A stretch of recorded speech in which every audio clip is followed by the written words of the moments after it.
Bonsoir à toutes et à tous, bienvenue sur Rêve d'amour. La nuit est descendue doucement sur les toits d'ardoise, et les grands arbres du parc semblent retenir leur souffle sous la pluie fine. Dans les couloirs anciens, une bougie tremble près d'un miroir terni, comme si la flamme hésitait entre le présent et les souvenirs que les murs n'ont jamais oubliés. Ce soir, laissez le monde dehors ralentir un peu. Laissez la fatigue de la journée se déposer comme un manteau que l'on retire enfin, et entrez avec moi dans un château de Touraine, où chaque pierre garde la mémoire des serments prononcés trop bas. Question d'une femme que personne n'avait vraiment écoutée, d'un homme trop fier qui avait fermé son cœur pour ne plus souffrir, d'une enfant tenant contre elle un ruban bleu, et d'une lettre jaunie, capable de rendre à la vérité sa voix. Il y sera aussi question de ces amours qui ne meurent pas vraiment, même lorsqu'on les enterre sous les années, les malentendus et le silence des familles. Mais ce que personne ne savait encore, c'est qu'une nuit de pluie allait faire revenir au château celle que l'on croyait perdue, et qu'en franchissant une porte, elle réveillerait un secret que le nom des Valombre avait caché pendant plus de 25 ans. Ce soir, la vérité ne criera pas, elle viendra lentement, comme l'aube derrière les rideaux lourds d'une chambre ancienne. Et peut-être vous demanderez-vous, comme moi, si deux âmes blessées peuvent encore se reconnaître après tant d'années de silence. Avant que l'histoire ne commence vraiment, si vous aimez les récits d'amour profonds, les secrets de famille et les destins qui se réparent avec le temps, pensez à vous abonner à la chaîne. Et dites-moi dans les commentaires, croyez-vous qu'un cœur blessé puisse encore aimer après des années de silence ? La pluie tombait depuis le soir sur le château de Valombre, longue demeure de pierre claire posée au bord d'une rivière sombre, entre des vignes endormies et un bois de chêne que l'automne avait presque dépouillé. Dans la grande allée, les flaques reflétaient par instants les lanternes des écuries, et le vent faisait plier les derniers rosiers du jardin comme de vieilles dames en deuil.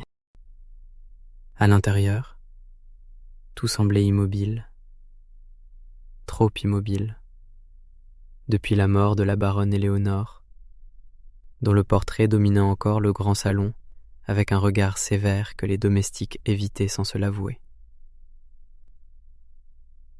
Ce soir-là, pourtant, un bruit de roues monta de l'allée, faible d'abord, puis plus net, jusqu'à ce qu'un vieux fiacre s'arrête devant le perron trempé.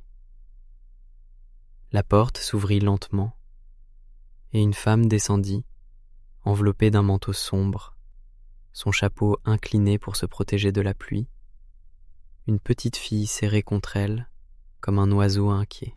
La femme leva les yeux vers la façade illuminée, et son visage, que les années avaient adouci sans l'effacer, eut un frémissement si discret que seul le majordome, depuis le vestibule, aurait pu le voir.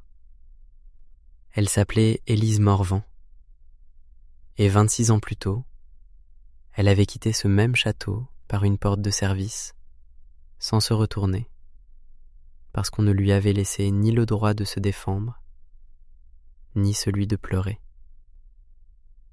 Mais ce qu'elle ignorait encore, c'est que cette nuit allait réveiller un secret que le château gardait depuis trop longtemps. La petite fille, qui s'appelait Noémie, avait 8 ans, de grands yeux gris et des mains trop fines pour son âge, toujours occupée à caresser le ruban bleu attaché à son poignet. Ce ruban ne valait rien pour ceux qui ne savaient pas. Mais pour Élise, il était la dernière chose que sa fille Marguerite avait tenue contre elle avant de s'éteindre, 3 hivers plus tôt, dans une chambre pauvre de Finon. Noémie avait hérité de sa mère ce silence doux des enfants qui ont trop tôt compris que les adultes portent des douleurs plus grandes qu'eux. Elle ne se plaignait presque jamais, même lorsque le froid entrait par les fenêtres de leur petit logement, même lorsque sa grand-mère travaillait jusqu'à l'aube à repriser des dentelles pour des familles qui ne lui demandaient jamais son histoire. Ce soir-là, elle tremblait pourtant, non seulement à cause de la pluie, mais parce qu'elle sentait que ce château n'était pas un endroit ordinaire pour Élise. Dans la poche intérieure de son manteau, la vieille femme gardait une enveloppe scellée que le notaire Lenoir lui avait fait parvenir 2 semaines plus tôt, avec ces mots simples et terribles. « Madame, la défunte baronne a laissé des instructions qui ne peuvent être ouvertes qu'en votre présence au château de Valombre. » Élise avait d'abord refusé. Puis elle avait regardé Noémie dormir sous sa couverture rapiécée. Et elle avait compris qu'on ne refuse pas toujours la vérité lorsqu'un enfant risque d'emporter le poids toute sa vie. Elle n'était pas revenue pour demander réparation. Du moins, le croyait-elle. Elle était revenue pour savoir si son silence avait encore un sens. Lorsque le majordome ouvrit la grande porte, un souffle de chaleur, de cire et de vieux bois l'enveloppa, comme une mémoire retrouvée. Le vestibule n'avait presque pas changé, avec son escalier de pierre, ses tapisseries fanées, et cette console où l'on posait autrefois les lettres venues de Paris. Élise reconnut chaque détail avec une précision douloureuse. La fissure près du vitrail, la rampe que sa main avait effleurée tant de matins, le vase de Sèvres où la baronne exigeait toujours des roses blanches, même en hiver. Le majordome, Baptiste, la regarda longuement avant de s'incliner, et dans ses yeux fatigués passa quelque chose qui ressemblait à de la honte. Il était jeune valet quand Élise avait été chassée, et il se souvenait encore de la pâleur de cette fille de 24 ans, debout sous la pluie, un petit sac à la main et une accusation de vol sur les épaules. Il n'avait rien dit à l'époque, parce qu'un domestique ne parlait pas contre les maîtres. Mais les silences des hommes faibles vieillissent parfois plus mal que les mensonges des hommes cruels. Il prit son manteau avec une douceur presque cérémonieuse. Puis son regard tomba sur Noémie et sur le ruban bleu qu'elle serrait entre ses doigts. Un instant, son visage se troubla, car ce bleu-là, ce bleu profond tirant vers le gris, était exactement celui des armes des Valombre.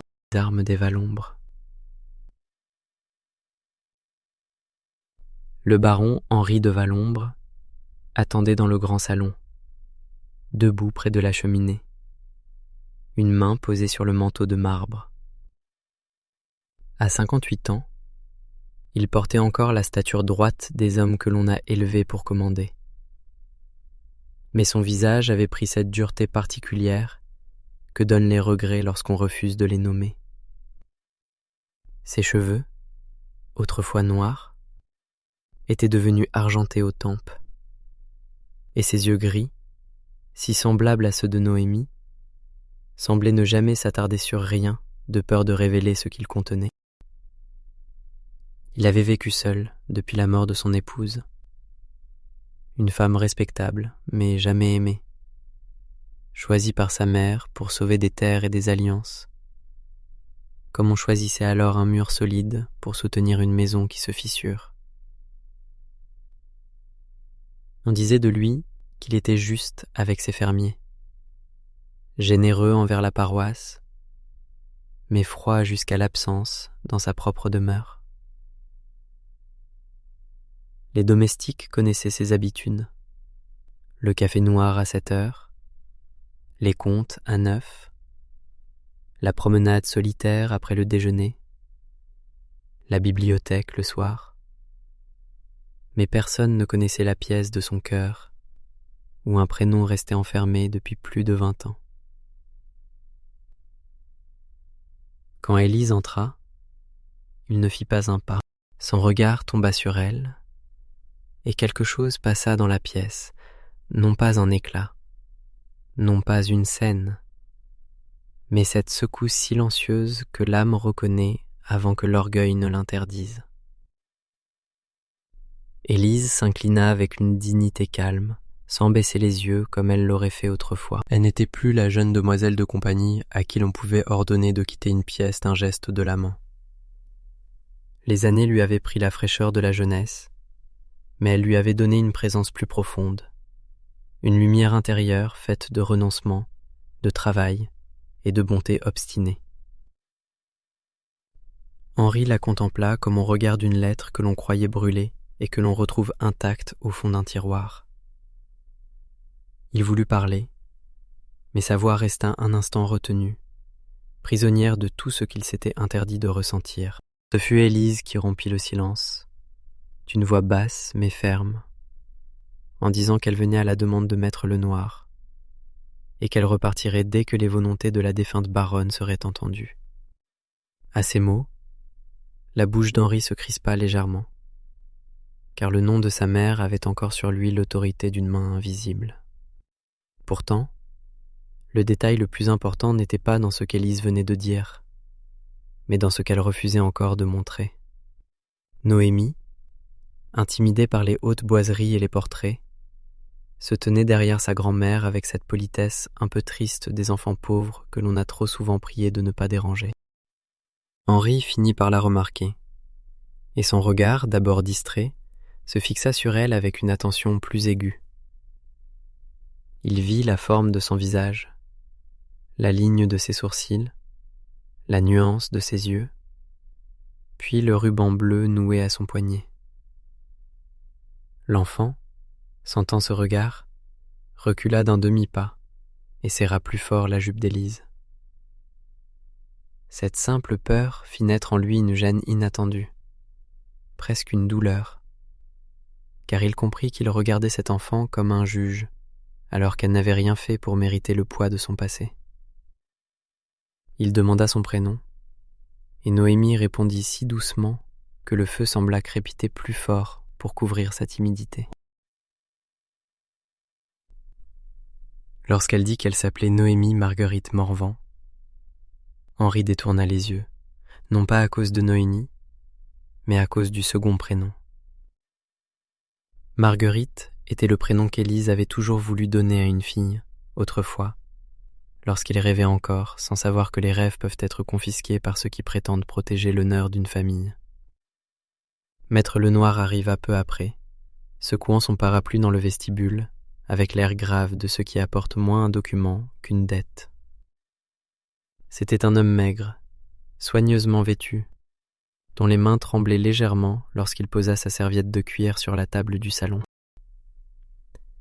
Il avait servi 3 générations de Valombre, et s'il connaissait la loi mieux que les secrets, il savait reconnaître le moment où l'une ne suffit plus à contenir les autres. Il salua Henri, puis Élise, avec une déférence qui ne passa pas inaperçue. Le baron le remarqua et fronça les sourcils, car il n'était pas habitué à voir un notaire traiter ainsi une femme qu'on avait longtemps nommée, dans cette maison, avec cette réserve méprisante que l'on réservait aux coupables. Maître Lenoir expliqua que la baronne Éléonore, avant sa mort, avait laissé une lettre scellée et un petit coffret, mais qu'elle avait exigé que tout fût ouvert en présence de son fils et de madame Morvan. À cet instant, Élise sentit le sol se dérober presque imperceptiblement sous elle, car la vérité, comme souvent, n'arrive jamais au moment où l'on se sent prêt à l'entendre. Noémie leva les yeux vers elle, et ce fut pour l'enfant qu'Élise demeura droite. Avant que le coffret ne fût ouvert, Henri demanda d'une voix tendue pourquoi sa mère aurait souhaité revoir le nom d'Élise Morvan dans cette maison, après tout ce qui s'était passé. La phrase tomba comme une pierre dans l'eau sombre, et Baptiste, resté près de la porte, baissa la tête. Élise ne répondit pas tout de suite, parce qu'elle avait appris depuis longtemps que certaines accusations ne méritent pas qu'on leur offre aussitôt son sang. Elle regarda simplement Henri, et dans ce regard il y avait plus de fatigue que de colère, plus de vérité que de reproche. Elle lui dit qu'il pouvait garder ses souvenirs comme il l'entendait, mais qu'elle ne permettrait plus que son nom soit prononcé devant Noémie comme une faute. Henri eut un mouvement de surprise, presque d'irritation, mais la dignité de cette réponse l'empêcha d'aller plus loin. Pendant 26 ans, il avait pensé à elle comme à une blessure qui l'avait trahi, jamais comme à une femme qui avait pu être blessée par lui. Pour comprendre pourquoi son cœur s'était fermé, il faut revenir quelques années en arrière. À l'époque, Élise n'était pas encore cette femme aux mains marquées par le travail, mais une jeune fille silencieuse et instruite. Fille du régisseur du domaine, que la baronne avait prise auprès d'elle pour lire, écrire les réponses aux invitations et tenir compagnie lors des longues après-midi d'hiver. Elle avait une beauté discrète, faite moins de traits parfaits que d'une manière d'écouter, qui donnait aux autres l'impression d'exister davantage. Henri, alors âgé de 30 ans, revenait de Paris avec une fatigue d'homme déjà entouré d'obligations, mais il retrouvait au château, près d'Élise, quelque chose qu'aucun bal, aucun titre, aucune promesse de mariage arrangé ne lui donnait. Ils se parlaient dans la bibliothèque, d'abord de livres, puis de musique, puis de ces choses plus simples et plus dangereuses que sont la peur de décevoir sa famille et le désir d'une vie choisie. Un soir de printemps, dans le jardin d'hiver, il lui avait offert un petit médaillon d'argent, portant au revers le blason des Valombres et une mèche de ruban bleu à l'intérieur. Il lui avait dit qu'il ne pouvait pas encore parler à sa mère, mais qu'il le ferait, qu'il aurait ce courage, qu'il la demanderait en mariage malgré les murmures. Élise l'avait cru, non par naïveté, mais parce que son regard, ce soir-là, avait reconnu le sien comme on reconnaît une maison après une longue errance. Les grandes familles possèdent parfois l'art terrible de transformer l'amour en imprudence et la prudence en cruauté. La baronne Éléonore comprit très vite ce qui naissait entre son fils et la fille du régisseur, et cette idée lui parut non seulement inconvenante, mais dangereuse pour tout ce qu'elle croyait défendre. Valombre était un nom ancien, presque ruiné, et le mariage d'Henri avec Claire de Brévaille devait apporter une dot suffisante pour sauver les terres du Sud, les vignes et une partie des dettes laissées par le père. Alors la baronne fit ce que font les cœurs convaincus de servir le bien lorsqu'ils choisissent le mal avec calme. Elle intercepta les lettres d'Henri, en fit écrire une fausse où il semblait annoncer à Élise qu'il renonçait à elle par raison, puis fit porter à son fils un billet également faux, où Élise paraissait avouer qu'elle partait avec un autre homme après avoir pris de l'argent dans le secrétaire de la famille. Le même soir, un anneau ancien, un saphir serti d'or appartenant aux Valombres, disparut de la chambre de la baronne. Le lendemain, Élise fut accusée devant 3 domestiques, sans témoin pour la défendre, et son père, déjà malade, mourut 2 semaines plus tard sans avoir pu laver le nom de sa fille. Élise avait quitté le château avec une douleur si grande qu'elle avait cessé de la décrire même à elle-même.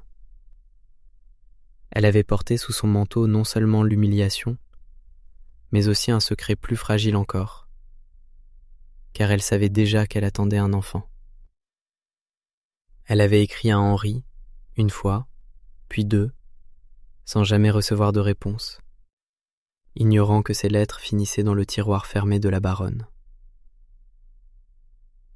À Chinon, elle avait donné naissance à Marguerite, une petite fille dont les yeux gris la bouleversèrent dès le premier jour, car il semblait demander un père que personne ne viendrait nommer. Élise aurait pu parler, montrer le médaillon, chercher un avocat, crier devant l'église que l'héritier de Valombre l'avait aimée. Mais elle se tut. Elle se tut parce qu'elle ne voulait pas que sa fille grandisse dans le scandale, parce qu'elle pensait qu'Henri l'avait abandonnée, et parce qu'une femme pauvre apprend vite que la vérité a besoin de témoins que la misère ne possède pas. Pendant des années, elle cousit, broda, raccommoda, éleva Marguerite avec une tendresse ferme, lui apprit à lire, à ne pas courber la tête et à ne jamais confondre le silence avec la honte. Et c'est ici que le destin, doucement, commence à réparer ce que l'orgueil avait brisé. Dans le salon du château, le coffret fut enfin ouvert, et le bruit de la petite serrure sembla plus fort que l'orage qui grondait au loin. Maître Lenoir en retira une lettre, une enveloppe plus ancienne, un médaillon d'argent terni et un anneau serti d'un saphir profond. À la vue du médaillon, Élise porta une main à sa poitrine comme si l'air lui manquait. Henri, lui, se raidit, car il reconnut aussitôt l'objet qu'il avait offert au jardin d'hiver, celui qu'il croyait emporté comme un trophée par une femme infidèle. Le notaire commença par lire la lettre de la baronne, et chaque phrase semblait avoir été écrite par une main qui, trop tard, avait découvert le poids de sa propre dureté. Henri et Élise. Avoir fait rédiger de faux billets, avoir gardé les lettres de la jeune femme, et avoir laissé peser sur elle une accusation de vol qu'elle savait mensongère. Elle écrivait qu'elle avait cru sauver Valombre, mais qu'elle avait détruit 3 vies pour préserver des murs. Lorsque le nom de Marguerite apparut dans la lettre, Henri ferma les yeux, comme un homme frappé au cœur. Mais le plus terrible n'avait pas encore été lu. La baronne expliquait qu'elle avait appris, des années plus tard, l'existence de l'enfant né d'Élise, et qu'elle avait envoyé discrètement de l'argent par l'intermédiaire d'une œuvre de charité, sans jamais oser demander pardon. Elle avait voulu faire revenir Élise, mais sa fierté, puis la maladie, l'en avaient empêchée. Dans les derniers mois de sa vie, elle avait compris que la vérité ne lui appartenait plus, et qu'elle devait être rendue à ce qu'elle avait dépouillé. Le saphir, écrivait-elle, n'avait jamais été volé. Elle l'avait fait cacher par sa femme de chambre dans la chapelle, puis l'avait repris plus tard, trop lâche pour avouer la supercherie. Quant au médaillon, il avait été conservé avec les lettres d'Élise, toutes ouvertes, toutes lues, toutes privées de destinataire. Maître Lenoir posa alors l'enveloppe ancienne sur la table, et Henri vit son propre prénom écrit de la main d'Élise, avec cette inclinaison fine qu'il avait aimée autrefois sur les cartons de la bibliothèque. Ce que le baron découvrit ce soir-là changea pour toujours le regard qu'il portait sur elle. Henri voulut prendre la lettre, mais ses doigts hésitèrent au-dessus du papier, comme s'il craignait de toucher une blessure encore vivante. Élise détourna le visage, non par indifférence, mais parce que le passé, une fois ouvert, ne revient jamais seul. Maître Lenoir demanda doucement s'il devait continuer, et personne ne répondit. Alors il lut les premières lignes, celles d'une jeune femme qui ne suppliait pas, mais qui cherchait à comprendre pourquoi l'homme à qui elle avait confié son âme n'était pas venu. Elle écrivait qu'elle ne réclamait ni titre, ni fortune, ni scandale, seulement une parole vraie. Elle écrivait qu'un enfant allait naître, et qu'elle ne voulait pas que cet enfant soit un moyen de retenir Henri, mais qu'il avait le droit de savoir. Henri chancela presque, et Baptiste fit un pas, prêt à le soutenir. Mais le baron se redressa aussitôt, par habitude plus que par force. Noémie, qui ne comprenait pas tout, comprenait assez pour sentir que sa grand-mère tremblait. Et elle vint poser sa petite main sur celle d'Élise. Ce geste simple traversa Henri plus sûrement que toutes les phrases de la lettre. Il regarda l'enfant, puis Élise, puis le médaillon. Et les années qu'il avait passées à nourrir sa colère lui apparurent soudain comme une chambre fermée où il s'était laissé mourir lentement.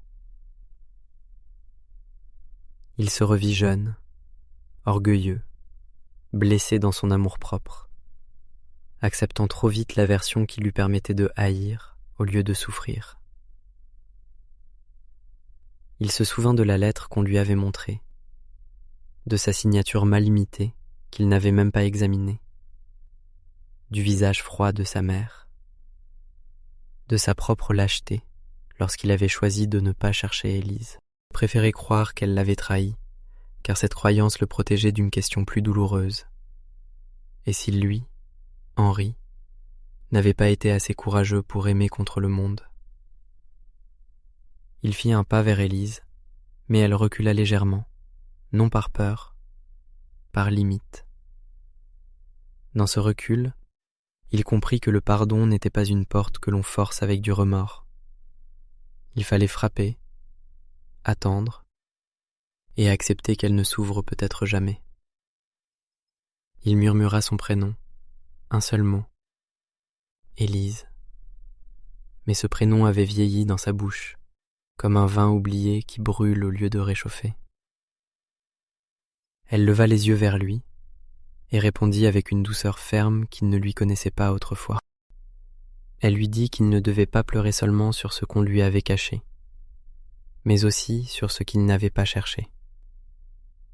Henri baissa la tête, et cette fois, aucune fierté ne vint le sauver de la vérité. Il aurait voulu dire qu'il était jeune, qu'il avait été trompé, qu'il avait cru sa mère, qu'un fils obéit parfois avant de réfléchir. Mais toutes ces raisons lui parurent petites face aux années d'Élise. Pendant qu'il construisait sa solitude dans des salons chauffés, elle avait élevé leur fille dans des chambres froides, avec pour seul héritage un médaillon caché et un nom qu'elle ne prononçait pas. Il demanda où était Marguerite, et le silence qui suivit lui donna la réponse avant les mots. Élise dit simplement qu'elle reposait au cimetière de Chinon, sous une pierre modeste, et qu'elle avait laissé Noémie à son amour. La pluie continuait contre les vitres, plus fine maintenant, presque tendre, comme si la nuit elle-même avait cessé de se débattre. Noémie, fatiguée par le voyage et par l'émotion des adultes, s'était endormie dans un fauteuil près du feu, le ruban bleu toujours attaché à son poignet. Henri la regarda dormir, et quelque chose en lui, qu'il croyait mort depuis longtemps, se mit à souffrir d'une manière nouvelle.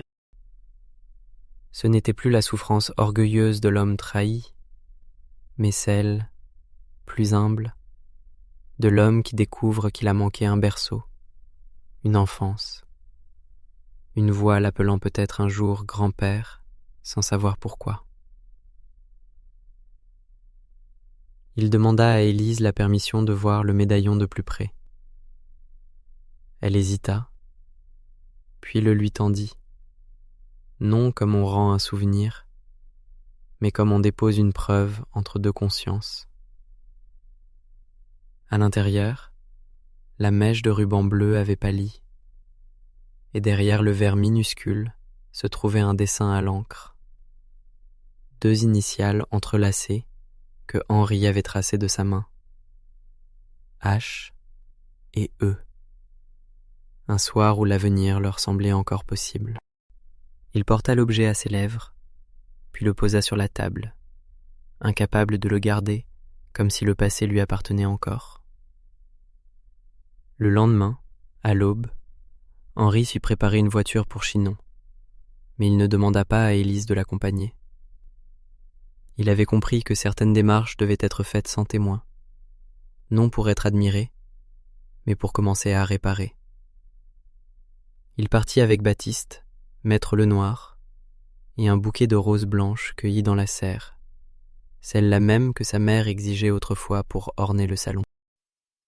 Au cimetière, il chercha longtemps la tombe de Marguerite Morvan, et lorsqu'il la trouva, petite pierre presque effacée au bord d'une allée humide, il resta immobile sous le ciel gris. Il n'avait jamais vu le visage de cette fille qui était la sienne, jamais entendu sa voix, jamais su si elle riait comme Élise ou si elle fronçait les sourcils comme lui. Il posa les roses sur la tombe et demanda pardon. Non à haute voix, mais avec cette gravité intérieure que personne ne peut feindre.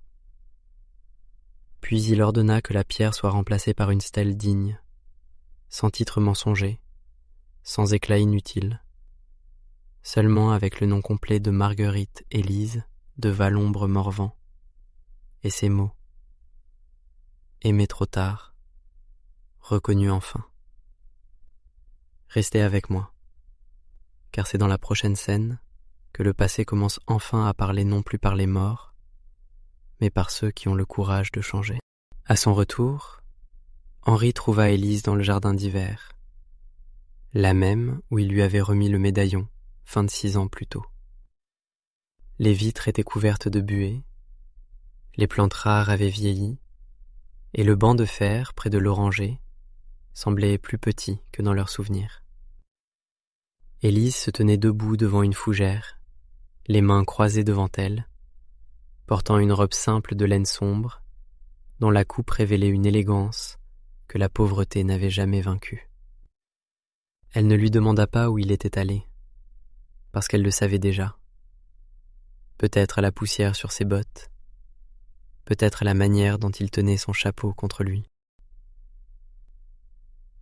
Henri lui dit qu'il avait vu la tombe de Marguerite, qu'il y retournerait, qu'il ferait ce qui devait être fait pour Noémie, pour elle, pour la mémoire de leur fille.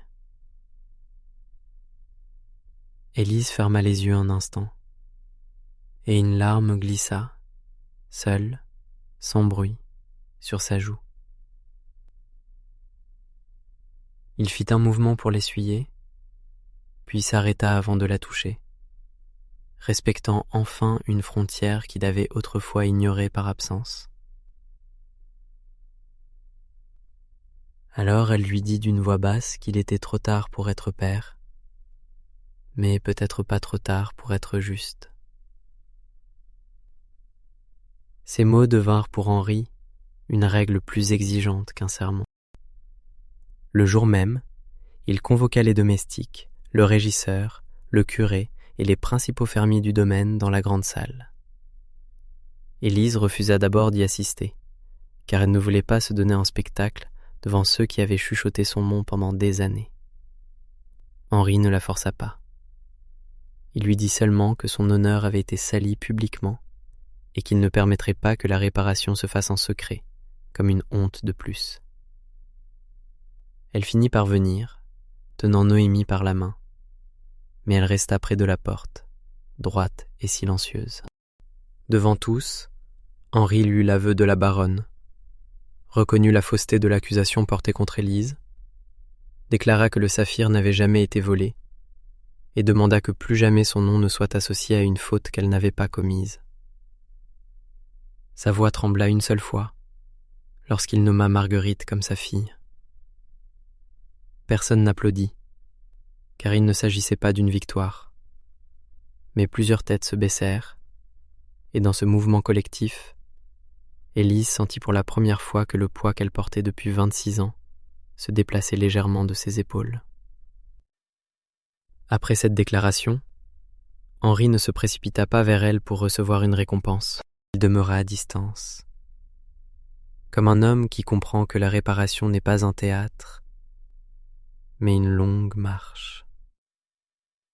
Les jours suivants, il fit venir un précepteur pour Noémie, non pour transformer l'enfant en héritière docile, mais pour lui donner ce que Marguerite n'avait pas reçu de lui. Il fit installer pour Élise et sa petite-fille 2 chambres lumineuses dans l'aile est.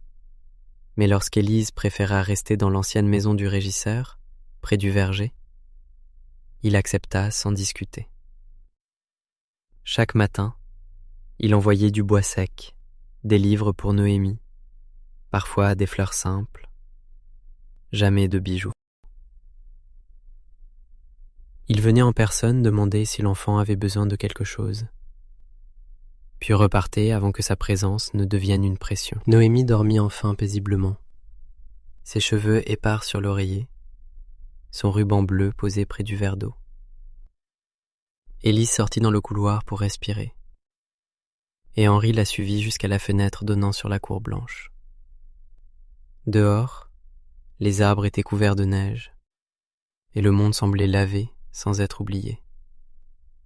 Henri lui dit alors qu'il avait passé toute sa vie à croire que l'amour était une promesse que l'on reçoit ou que l'on perd, mais que cette nuit lui avait montré que l'amour véritable est parfois une veille silencieuse auprès de ce qui reste fragile. Élise ne répondit pas tout de suite. Elle regarda la neige, puis ses mains, puis cet homme qui avait vieilli loin d'elle et qui, pour la première fois, ne cherchait pas à se justifier. Elle lui dit qu'elle n'avait plus la force de haïr, mais pas encore celle de revenir vers lui. Henri accepta cette phrase comme un don, car elle contenait une porte entr'ouverte là où il craignait un mur. À partir de ce jour, leur lien changea, non pas brusquement, mais comme change la lumière lorsque l'hiver avance vers mars. Henri venait parfois s'asseoir sur le banc du verger, pendant qu'Élise cousait près de la fenêtre ouverte. Il parlait peu du passé, puis un peu plus, jamais pour le refaire, seulement pour lui donner enfin des mots honnêtes. Élise lui raconta Marguerite enfant, sa peur des orages, son goût pour les pommes cuites, sa manière de danser seule lorsqu'une musique venait de la rue. Henri écoutait chaque souvenir comme on reçoit une lettre longtemps retenue par la mère. Il ne pleurait pas toujours, mais son silence n'était plus celui de l'orgueil, c'était celui de l'accueil. Change, il parla de ses années de mariage sans amour, de sa colère devenue habitude, de sa mère qu'il avait crainte autant qu'aimée, et de cette nuit où il avait brûlé ce qu'il croyait être la dernière lettre d'Élise, sans avoir vérifié l'écriture. À chaque conversation, il ne réparait pas tout, mais il cessait de se mentir, et c'était déjà une manière de se mettre à genoux devant la vérité. Le printemps revint avec une douceur presque timide. Les premiers bourgeons apparurent sur les lilas du parc, la rivière reprit une couleur claire, et Noémie recommença à courir dans les allées avec un panier trop grand pour elle. Henri lui fit aménager une petite salle d'études dans l'aile est, mais il y plaça aussi une table à dessin, des rubans, des tissus, car Élise lui avait dit que l'éducation d'une enfant ne devait pas étouffer ses mains. Un dimanche après la messe, le curé rectifia officiellement les registres, selon les documents apportés par Maître Lenoir. Et le nom de Marguerite fut inscrit avec la vérité qui lui avait été refusée. Dans le village, quelques femmes vinrent saluer Élise avec une gêne sincère, et l'une d'elles, qui l'avait autrefois évitée, lui prit les mains en murmurant qu'elle n'avait pas su. Élise ne répondit pas avec dureté. Elle avait trop souffert des jugements pour en fabriquer d'autres, mais elle ne confondait pas l'excuse d'autrui avec l'effacement de la douleur. Elle accepta les gestes simples, refusa les grandes phrases, et continua de marcher droite, car la dignité n'a pas besoin que le monde l'applaudisse pour exister. Un soir d'avril, Henri invita Élise à entrer dans la bibliothèque. Sur le bureau, il avait disposé toutes les lettres retrouvées dans les tiroirs de sa mère, classées par date, protégées dans des chemises de papier. Il lui dit qu'elles lui appartenaient, qu'elle pouvait les reprendre, les brûler, les lire, les oublier, comme elle le voudrait. Il passa la main au-dessus des enveloppes sans les toucher, et son visage prit cette expression étrange de ceux qui retrouvent une version d'eux-mêmes qu'ils ont dû abandonner pour survivre. Elle finit par ouvrir la première lettre, la lut en silence, puis la referma doucement. Elle dit qu'elle ne reconnaissait plus entièrement la jeune femme qui avait écrit ces mots, mais qu'elle voulait la remercier d'avoir eu le courage d'aimer. Henri, debout près de la fenêtre, ne bougea pas. Alors Élise prit une seconde lettre, celle où elle lui annonçait l'enfant, et la plaça entre eux sur le bureau, comme on dépose un berceau invisible. Elle lui dit que cette lettre ne demandait plus de réponse, mais que Noémie, elle, méritait une vie entourée de vérité. Henri fit alors ce qu'il aurait dû faire depuis longtemps. Il rédigea de sa main un acte reconnaissant Noémie comme sa petite fille, lui assurant protection, éducation et héritage, sans rien exiger d'Élise en retour. Il aurait pu demander au notaire de préparer des phrases élégantes, mais il tint à écrire lui-même les premières lignes, parce que certaines responsabilités ne doivent pas être dictées.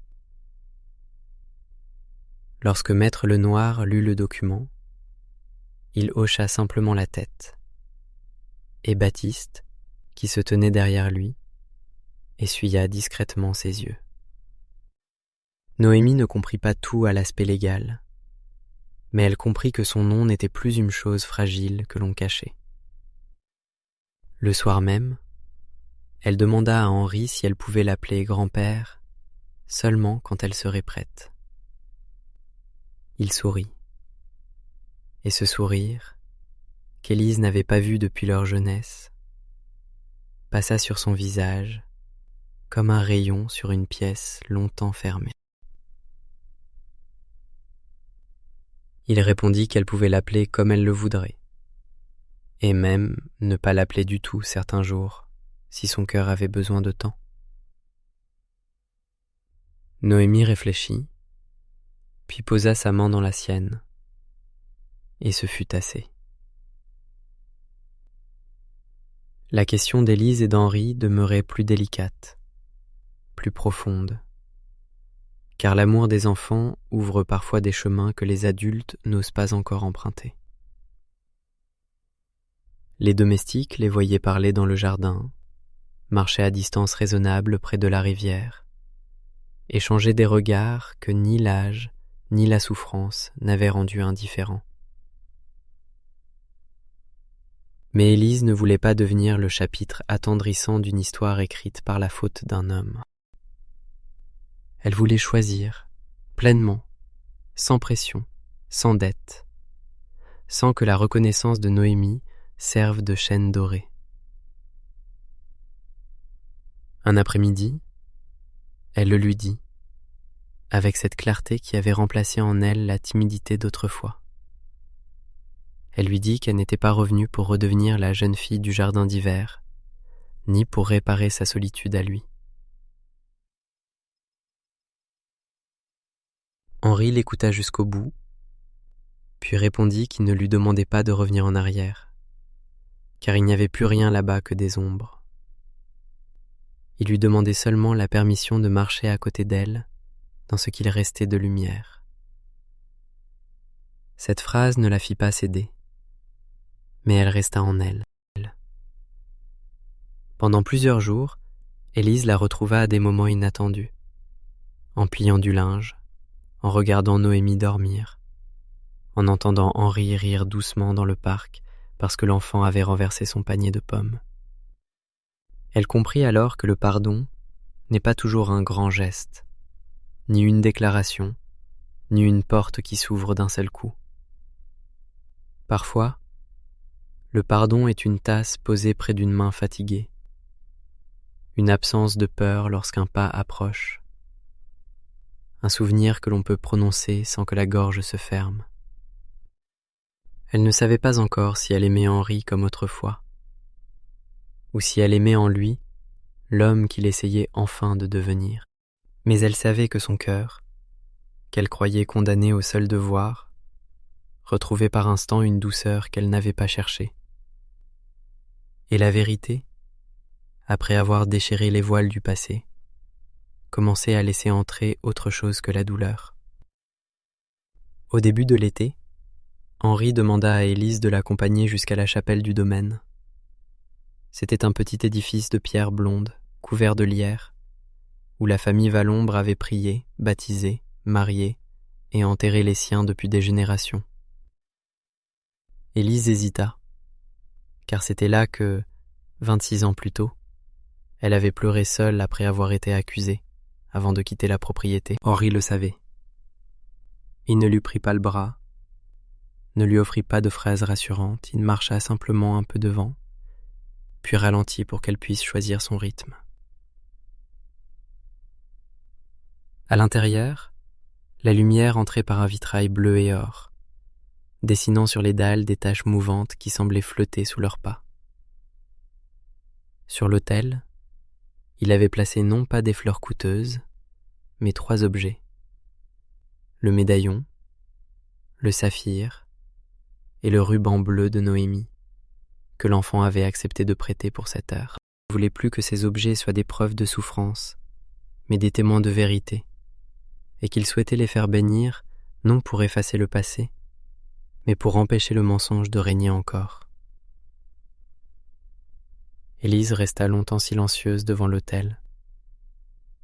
Elle pensa à la jeune fille qu'elle avait été, à son père mort avec la honte qu'on avait collée à leur nom, à Marguerite qui n'avait jamais reçu le regard de son père, à Noémie qui jouait maintenant dans les jardins d'une maison où sa mère aurait dû entrer librement. Elle aurait pu s'effondrer, mais une paix lente commençait à se mêler à la tristesse. Et à Henri ne signifiait pas innocenter le passé, ni remercier la douleur pour ce qu'elle avait fait d'elle. Cela signifiait seulement refuser que les années volées continuent de voler celles qui restaient.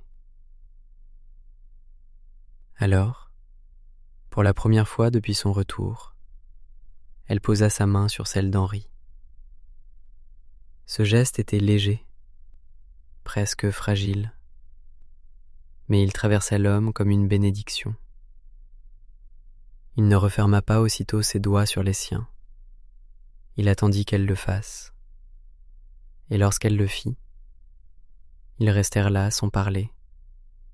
2 êtres âgés d'une longue peine, mais pas trop vieux pour recevoir encore la tendresse.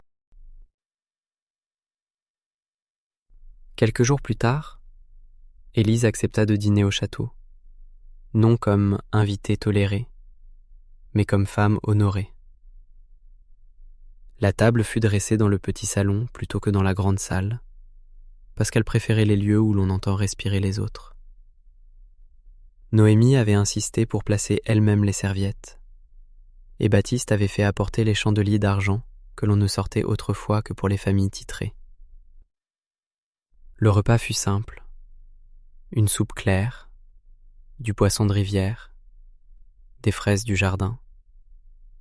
Et pourtant, il eut pour chacun la solennité d'une fête. Henri parla peu, mais lorsqu'il parlait, il regardait Élise avec une attention qui ne cherchait plus à posséder son émotion. Noémie raconta sa leçon de géographie, confondit 2 fleuves, rit d'elle-même, puis demanda si sa mère aimait les fraises. Élise répondit que Marguerite les adorait, surtout lorsqu'elles étaient trop mûres, et Henri répéta doucement ce détail, comme s'il voulait le graver dans sa mémoire.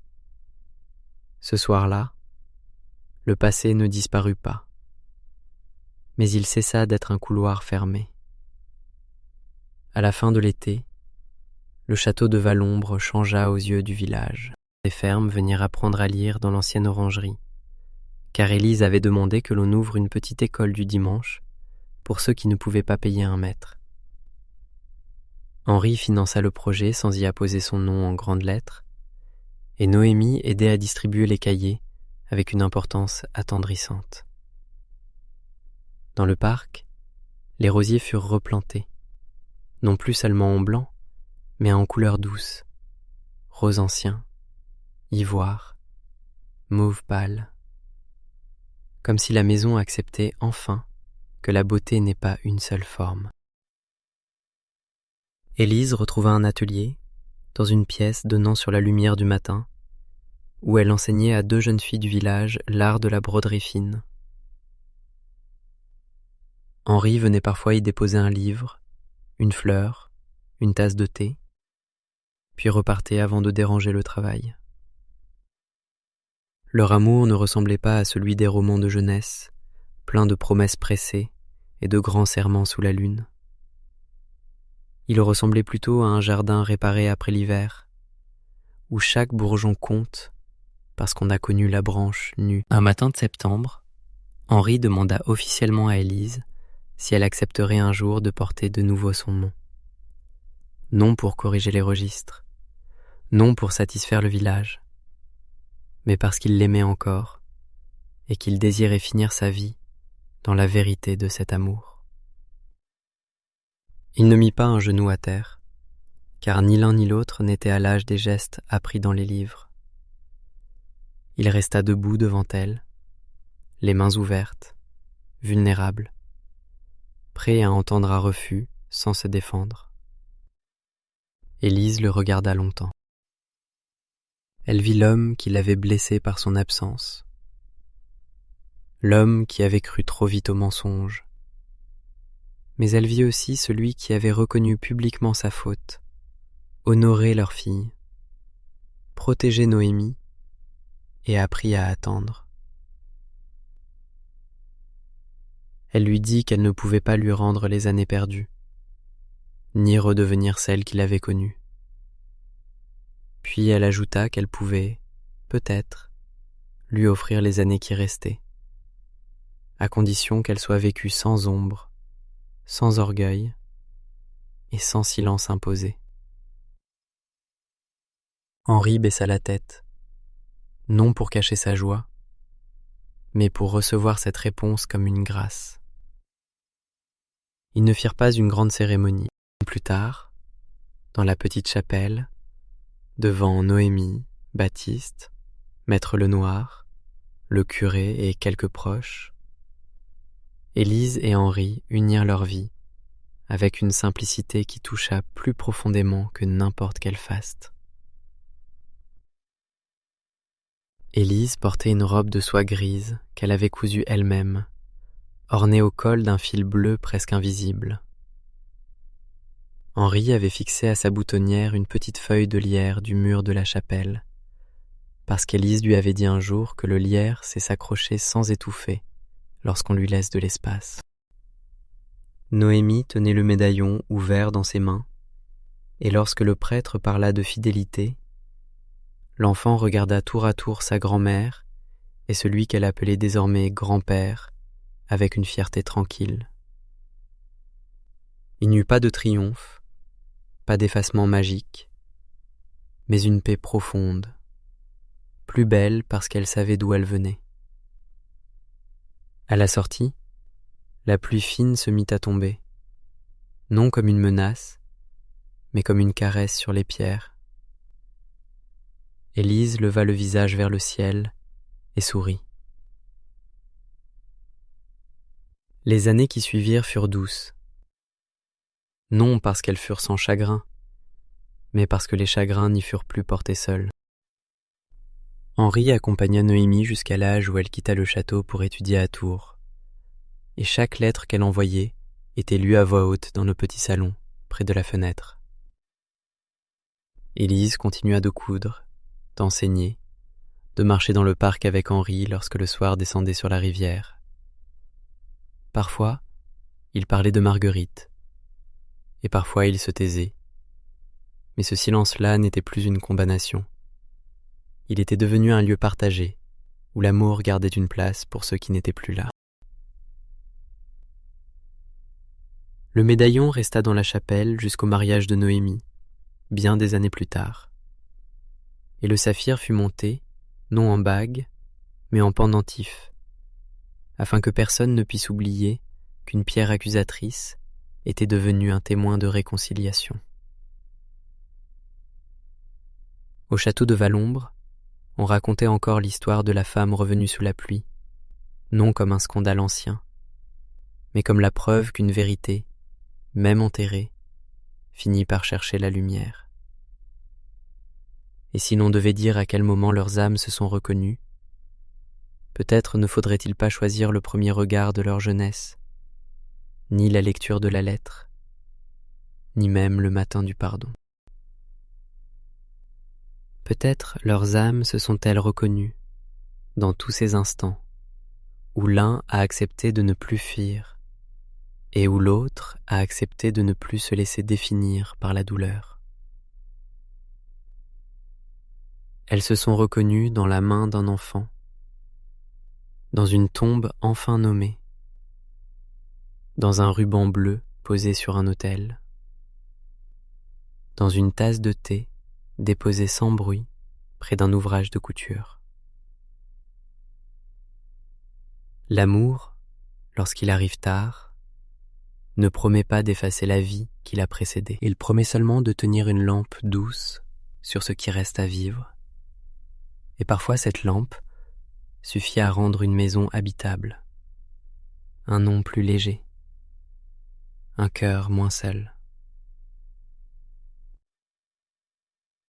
Élise n'oublia jamais ce qu'elle avait traversé, mais elle cessa de n'être que celle qui avait souffert. Henri n'oublia jamais ce qu'il n'avait pas fait, mais il apprit que le regret devient digne seulement lorsqu'il se transforme en soin. Et Noémie grandit dans cette lumière, imparfaite mais vraie, sachant que les secrets peuvent blesser les familles, mais que le courage de dire enfin la vérité peut aussi les sauver.